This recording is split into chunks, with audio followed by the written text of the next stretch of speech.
Students, welcome back to KTC. और जैसे कि आप सभी जानते हैं कि हम यहाँ क्लास 12th का चैप्टर नंबर 1 डील कर रहे हैं। देखिए, ये जो चैप्टर नंबर 1 है इसमें हमने बेसिक कुछ चीज़ें देखी हैं। गॉस लॉ देखा है, योर कूलम्स लॉ को देखा है हमने। Then we have defined the very basic things that कि फील्ड लाइन क्या होती है, इलेक्ट्रिक फ्लक्स क्या होता है ना। ये सारी चीज़ें हमने बेसिक चीज़ें अपना बेस क्लियर कर लिया है। अब देखिए, यहाँ पे आज जो हम टॉपिक डील कर रहे हैं वो क्या है आपका, your electric field due to a uniformly charge straight wire या फिर uniformly charge infinite straight wire. ठीक है, इनफाइनाइटली लॉन्ग स्ट्रेट वायर, इस चीज को हम आज देखने वाले हैं। वाई?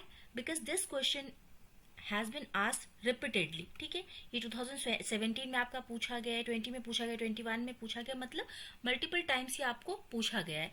तो हम यहाँ पे क्या कर रहे हैं कि जो प्रीवियस ईयर में क्वेश्चंस पूछे गए ना उसको हम पहले रिवाइज कर ले रहे हैं। Okay, because there is a strong probability कि ये आएगा फिर से, है ना, और इम्पॉर्टेंट टॉपिक भी है, तो हम पहले इसको डील कर लेते हैं। तो टॉपिक क्या है?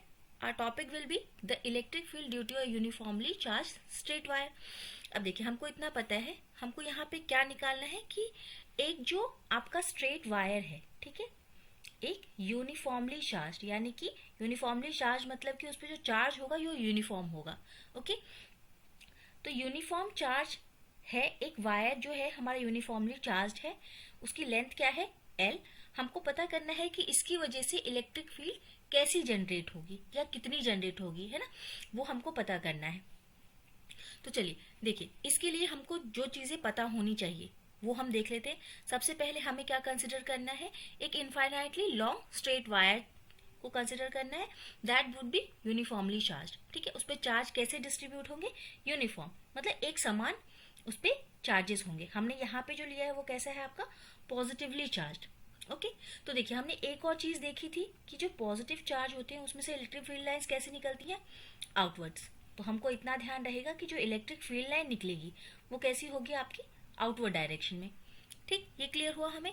देन सेकेंड चीज क्या है कि let a linear charge density of this wire be lambda. Linear charge density, अब ये चीज क्या होती है? This is what linear charge density is denoted by lambda, और लैम्डा की वैल्यू क्या होती है? Q बाय L, है ना, मतलब पर यूनिट लेंथ पे आपका कितना चार्ज है। ओके, एक यूनिट लेंथ पे कितना चार्ज आपका है, इसी को हम क्या बोलते हैं? Linear charge density. Okay, its unit is coulomb per metre. Okay, then देखिए, हमको पता क्या करना है कि at a particular point P, ये पॉइंट P है, यहाँ पे कितना आपका इलेक्ट्रिक फील्ड होगा, है ना, वहां पे हम कैसे इलेक्ट्रिक फील्ड को रिप्रेजेंट करेंगे, हमको यही मेन चीज पता करनी है। ओके, तो देखिए, अब ये क्या है? दिस पॉइंट P इज एक परपेंडिकुलर डिस्टेंस पे है ना, मतलब यहाँ पे है, एक परपेंडिकुलर डिस्टेंस है from the wire of length L। ये हमारा वायर है, इसकी लेंथ क्या है? हमारी L है।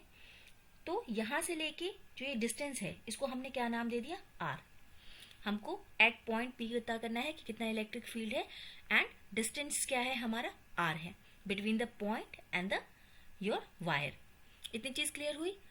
अब हमको to determine the electric field at point P, Gauss law is used, जो कि हमने पहले ही डिस्कस कर लिया है कि गॉस लॉ होता क्या है। हमको दो तीन चीजें और पता होनी चाहिए। क्या? Surface area of a curved part and the total charge enclosed in the Gaussian surface. देखिए, गॉसियन सरफेस को हम पहले ही डील कर चुके हैं जब हमने गॉस लॉ डिस्कस किया है तब। और कर्व्ड सरफेस एरिया क्या है यहाँ पे? अब देखिए, सिंपल हम इस पे एक लाइन पे हम नहीं पता कर सकते, इसके लिए हमको क्या है? गॉस लॉ अप्लाई करने के लिए हमको एक गॉसियन सरफेस लेना पड़ता है। तो हमने क्या एज्यूम किया कि ये पॉइंट से हम एक सिलेंडर बनाते हैं, क्योंकि ये सिलेंडर क्या है? इस लेंथ को पूरा कवर कर लेगा। ठीक है, एक लेंथ को ये कवर करेगा, इसलिए हमने क्या गॉसियन सरफेस क्या ले लिया? सिलेंडर। और सिलेंडर का टोटल सरफेस एरिया क्या है? सरफेस एरिया क्या है आपका? 2πrl। Okay, total charge enclosed will be your Q, और Q क्या है आपका? Lambda into L। ओके, ये जो डेंसिटी थी, लीनियर चार्ज डेंसिटी, उसको हमने लेंथ से मल्टीप्लाई कर दिया, तो हमको पता चल जाएगा कि इस गॉसियन सरफेस में कितना चार्ज एनक्लोज्ड है। ठीक, now the next thing is कि देखिए, अब जब हमको पता करना है एट पॉइंट P कितना इलेक्ट्रिक फील्ड है, तो हम क्या करेंगे, इसको 3 एरियाज में डिवाइड कर देंगे। योर phi1 ये पहला एरिया हो गया हमारा, ये सेकेंड एरिया हो गया, ठीक है, इसको हम क्या बोलेंगे phi2, and this is our third area that is phi3। निकालना डेरिवेशन बहुत सिंपल है। कैसे, देखिए हमने क्या किया, हमने एक लॉन्ग वायर लिया यूनिफॉर्मली चार्ज लेंथ L का, इस पे हमको गॉस लॉ लगाना है। तो गॉस लॉ के लिए हमको एक गॉसियन सरफेस चाहिए, जो कि हमने क्या माना, ये सिलेंडर बना दिया। पर्टिकुलर पॉइंट P पे हमको पता करना है, तो इसकी डिस्टेंस कितनी है R, और इस सिलेंडर को हमें 3 पार्ट में बांट दिया। First area, this is your second area and third area, ठीक है, इन तीनों को हमने डिवाइड कर दिया। बस अब इतने से ही हमारा सारा काम हो जाएगा।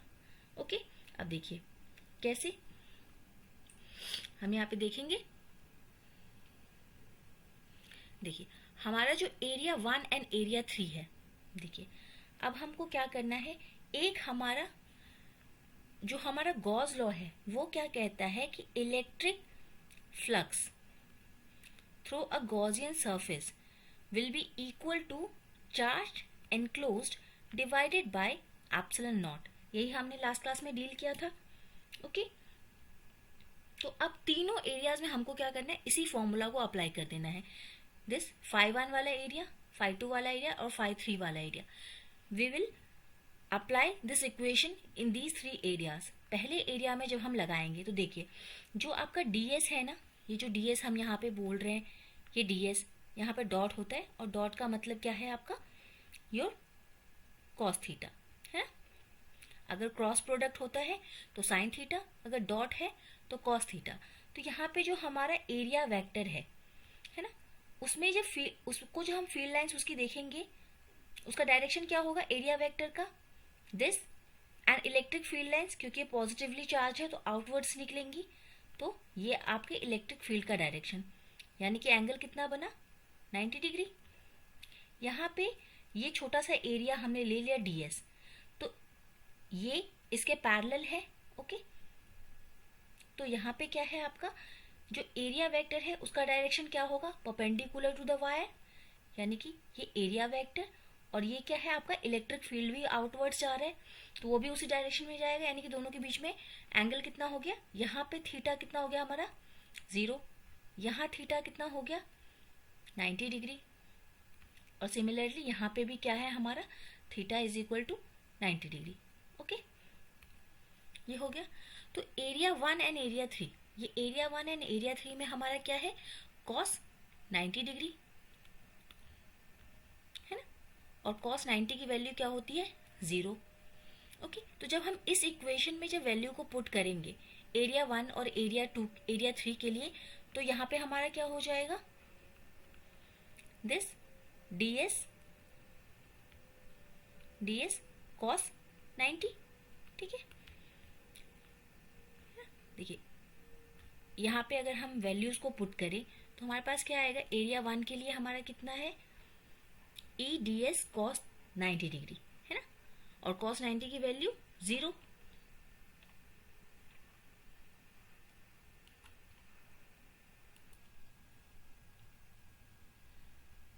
देखिए यहाँ पे अगर हम वैल्यूज पुट कर दे सभी की, तो ये है हमारा क्या आ जाएगा e ds cos 90 plus e ds cos 0 degree, and for third area e ds cos 90 again. अब देखिए इसकी वैल्यू और इसकी वैल्यू क्या हो गई 0 हो गई है ना, 1 एंड 3 की वैल्यूज क्या है 0 हो गई, बचा सिर्फ दिस एरिया हमारे पास। यहाँ पे cos 0 की वैल्यू कितनी है 1 है।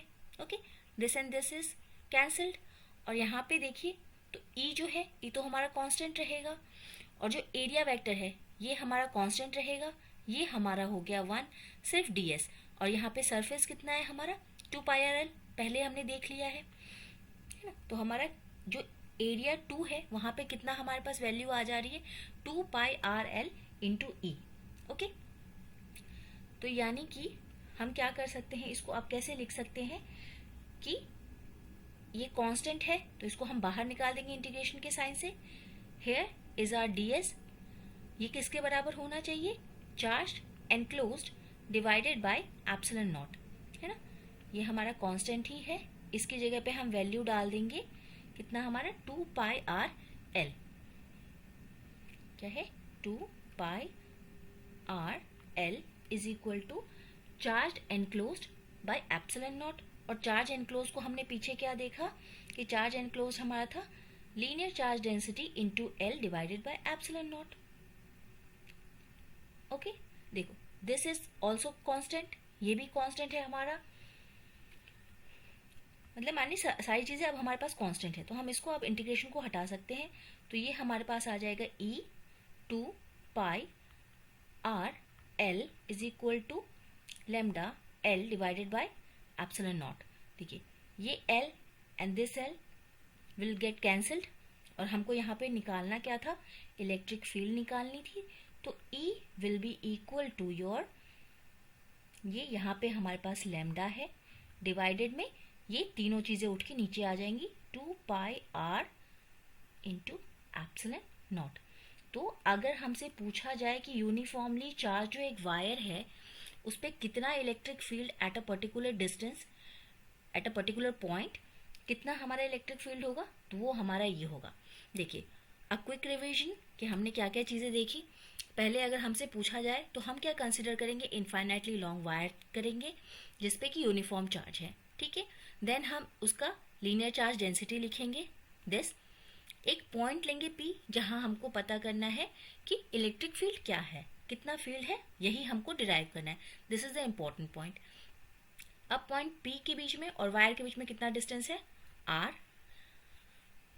पॉइंट P पे हमको अगर इलेक्ट्रिक फील्ड निकालना है तो हम क्या यूज करेंगे, गॉस लॉ का. गॉस लॉ अप्लाई करने के लिए we need a Gaussian surface. उस सरफेस का, क्योंकि हमको यहाँ पे सिलेंडर लेना पड़ेगा, हमको पूरी लेंथ को इनक्लोज करना है, तो हमने एक सिलेंडर लिया और उसका एरिया क्या होगा 2 pi R L, total surface area. Then charge is equal to lambda into L. Okay, linear charge density कितनी है per unit length. Okay, then हम आगे, हमने ये जो एरिया लिया था इसको 3 पार्ट्स में इक्वली डिवाइड कर दिया. Part 1 area 1, area 2 and area 3. Okay, जो आपका एरिया वेक्टर है और आपका जो इलेक्ट्रिक फील्ड है दोनों के बीच में एंगल देखेंगे. यहाँ पे इलेक्ट्रिक फील्ड लाइंस परपेंडिकुलर निकलेंगी. क्यों, क्योंकि पॉजिटिवली चार्ज है. अगर आपको बोलता है कि नेगेटिवली चार्ज है तो वो क्या है, इनवर्ट्स हो जाती हैं और ऐसे आउटवर्ड्स रहती हैं. हमने 3 सेक्शंस में डिवाइड किया और तीनों सेक्शंस की वैल्यूज हमने डाल दी. 90 डिग्री का 0 हो जाएगा. बस एक एरिया हमारे पास बचेगा सेंटर वाला, वहाँ पे हमको ds की वैल्यू डालनी है, एरिया की वैल्यू डालनी है और फिर हमारा ये इस तरीके से सॉल्व हो जाएगा. आई होप कि आपको सारी चीज़ें समझ में आई होंगी. If still you have any doubt, do the comment in the comment section and like and subscribe the channel. Thank you everyone. Have a nice and wonderful day.